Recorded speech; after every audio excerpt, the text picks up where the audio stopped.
Hey guys, thank you so much for coming to my channel. If you have been here before, thank you for coming back. And if this is your first time, thank you for stopping by. My name is Nicole and I am a Scrum Master. On today's topic, we're going to talk about what are the things that you want to accomplish as a Scrum Master your first month of working at the team. What are some things that you wish to achieve or accomplish in your first month on being on the team? Here are some tips that I'm going to give you. Again, before we go into this video, I'd like you to, first of all, shout out to everyone that has already subscribed to my channel. If you haven't yet done so, please do go ahead and click on the subscribe button. And don't forget to also click on the notification bell. The reason being is because when I post new videos, you don't want to miss out. You want to make sure that you are getting all the notification as I'm posting new videos. Again, what are some things that you should be doing in your first month, right? You've just started a new job and you've got your team. There's certain things that you as a Scrum Master should be doing with the team during your first month. So let's say you just got a job. Again, it depends on the team, okay? Maybe you came to a team where they did not have a Scrum Master, or maybe they do have someone that's there. Maybe that person is moving to another position, or maybe the person is even leaving the company. Whatsoever the case is, okay, whatever the situation is, you are going to be the new person to be helping the team in achieving their goals, okay? You're here to support the teams. So the first thing you want to do, right, ask yourself this question: what are the things that you want to accomplish in your first month or during your first month? Write your goal. What are your goals? What are you trying to achieve during your first month? So again, there are a few things that you should be doing in your first month. I also have a video out there already that I talk about on your first day of work as a Scrum Master. If you haven't yet watched that video, I highly recommend you to go back, watch that video before you're watching this video, because it's going to really help you. So your first month of work, the first thing that, or the things that you should be doing, right? Get to know your team. What I mean by getting to know your team is schedule a one-on-one meeting, okay? Find out how many team members, first of all, do you have? It's good to know the numbers. How many developers do you have that are on the team? How many QA do you guys have on the team? If this team is cross-functional, right? Not all Scrum teams are cross-functional. Some developers are the ones that build and also test. You need to find that out. Do we have a separate team for QA, or are you guys the one doing your building and testing and the dev work and the QA work at the same time? Find that out is really important. Okay, not only just getting to know them like that, it's important to get to know their role. If you ask a lot of Scrum Masters today, how many team members do they have on your team? They'll definitely tell you, they'll quickly tell you, right? They'll give you a number. But if you ask a lot of Scrum Masters today, do you know what your developers are responsible for? Do you know their role? A lot of them might not, right? It's important to know, yes, we have developers in our team. We call them developers or development team members. But what are they each responsible for?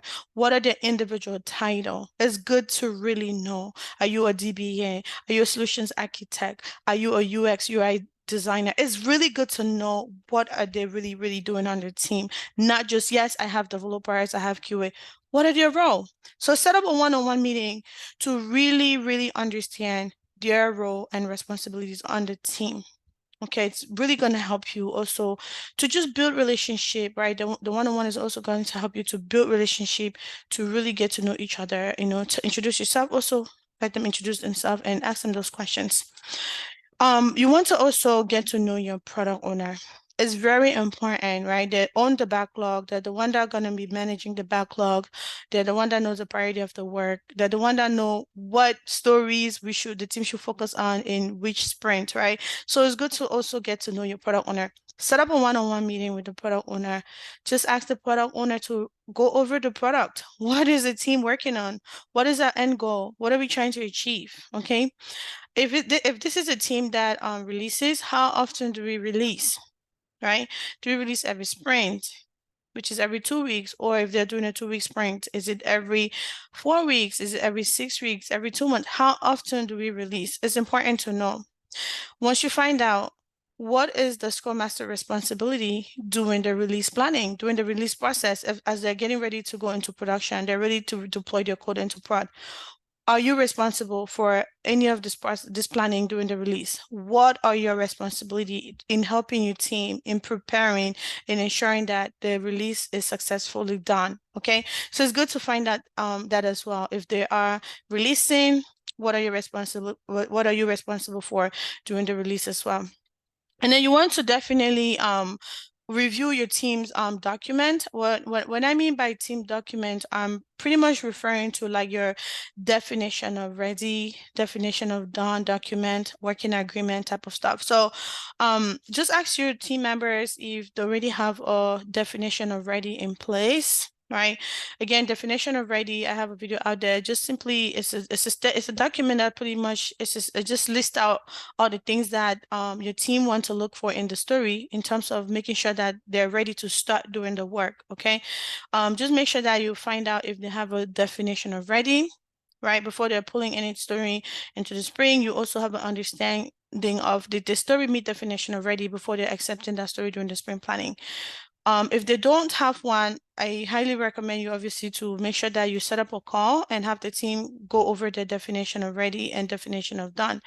However, if they do have one, I still highly recommend you to still set up a call. Let you guys just revisit your definitions, and just to make sure that everyone is in alignment, everyone understands the definition of ready and definition of done. If they want to make any adjustment, that would be a really good time for you guys all to, to do that. Do they have a working agreement? If they don't have one, it will be a really good opportunity for you to introduce that to the team, introduce them to maybe, set up a call and have them come up with their working agreement, right? The working agreement pretty much is just the team norms, the things that they want to follow through as a team in order for them to be successful. So just make sure that they do have one in place. Another thing that you want to do during your first month is learn the tools. What are the tools that they're using? Are they using Jira? Are they using Azure DevOps? Are they using Rally? Whatever tool they're using, make sure you get access to the tool.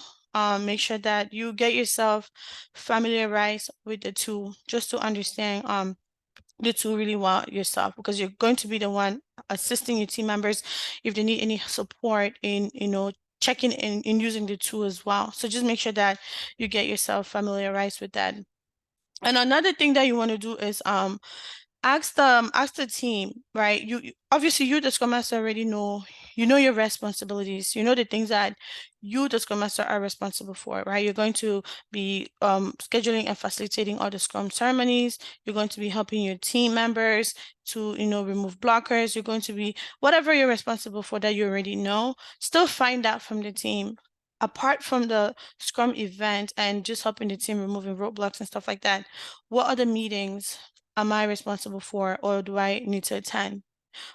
If there's something else that maybe it's not on your calendar, they might forward that to you, right?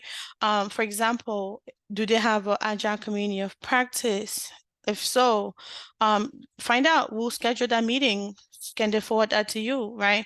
An agile community of practice is just a meeting that Scrum Masters come together, kind of like a knowledge sharing type of meeting. We come together to share our knowledge on what we know, if we need any help on anything, any challenges that we're facing, if you need any support, or maybe if your team members need help on anything, right? It's just for you guys to come together and they'll share your knowledge, also for you to learn from other Scrum Masters as well, come up with new ideas on best practices and how to better support your team to be able to continue to achieve your goals on time.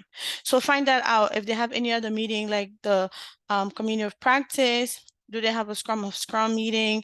If you don't have that on your calendar as well, make sure that you have them forward that meeting to you as well, so you can also participate. And another thing that you want to do again is to make sure that you check your Jira report.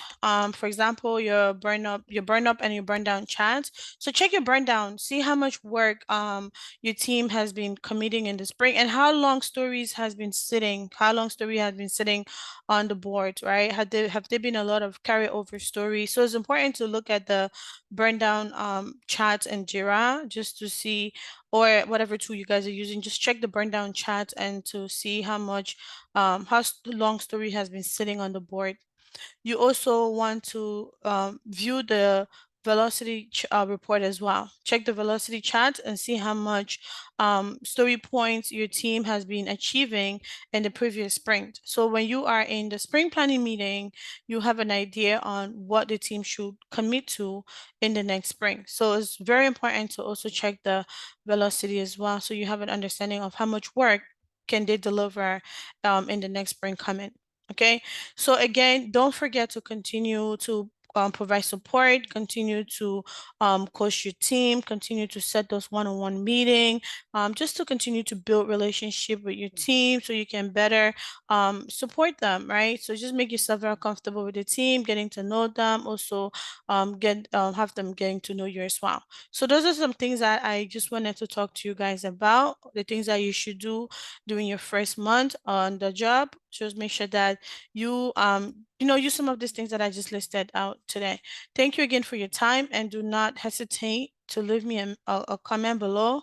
If you do have any other topic you would like me to do a video, leave a message below. Thank you so much again, and I hope to see you guys soon.